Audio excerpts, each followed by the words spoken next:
Bonjour à tous, nous sommes ici à Tichy, dans l'Oise. Vous avez vu ce noyer, comme il a du mal à trouver de la lumière, donc il se penche pour aller chercher la lumière. Nous allons justement parler des plantes d'ombre. Autant mettre dans nos jardins dans lesquels il y a de l'ombre, autant mettre des plantes adaptées. Cécile Demoinet est ici, regardez Cécile, bonjour.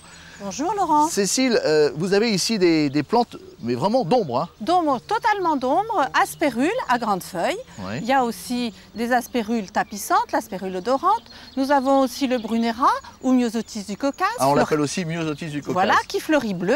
Et l'épimédium ou fleur des elfes. Ah, oui. À deux différentes couleurs avec de très belles feuilles assez caractéristiques. Oui. À propos de feuilles, il en est des plus grandes, plus larges, regardez.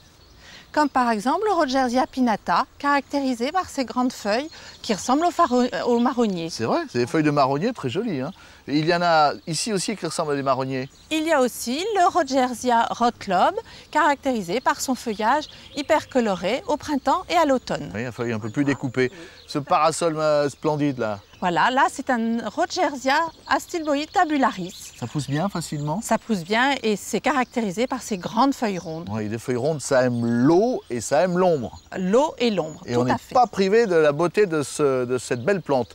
Regardez aussi la consoude, on n'y échappe pas. Elle est intéressante bien évidemment, elle occupe bien le sol et en plus on peut en faire du purin. Le purin de consoude qui donne de la vigueur à vos plantes. On n'échappe pas non plus à ce géranium qui va bien à l'ombre. Voilà, celui-ci c'est un oxyanum.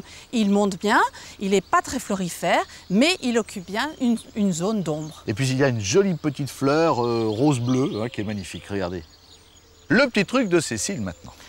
Pour que les plantes soient belles, je coupe les racines des arbres qui sont autour du massif pour ne pas qu'elles rentrent en concurrence avec les plantes. Merci Cécile, au revoir à tous. Au revoir Laurent.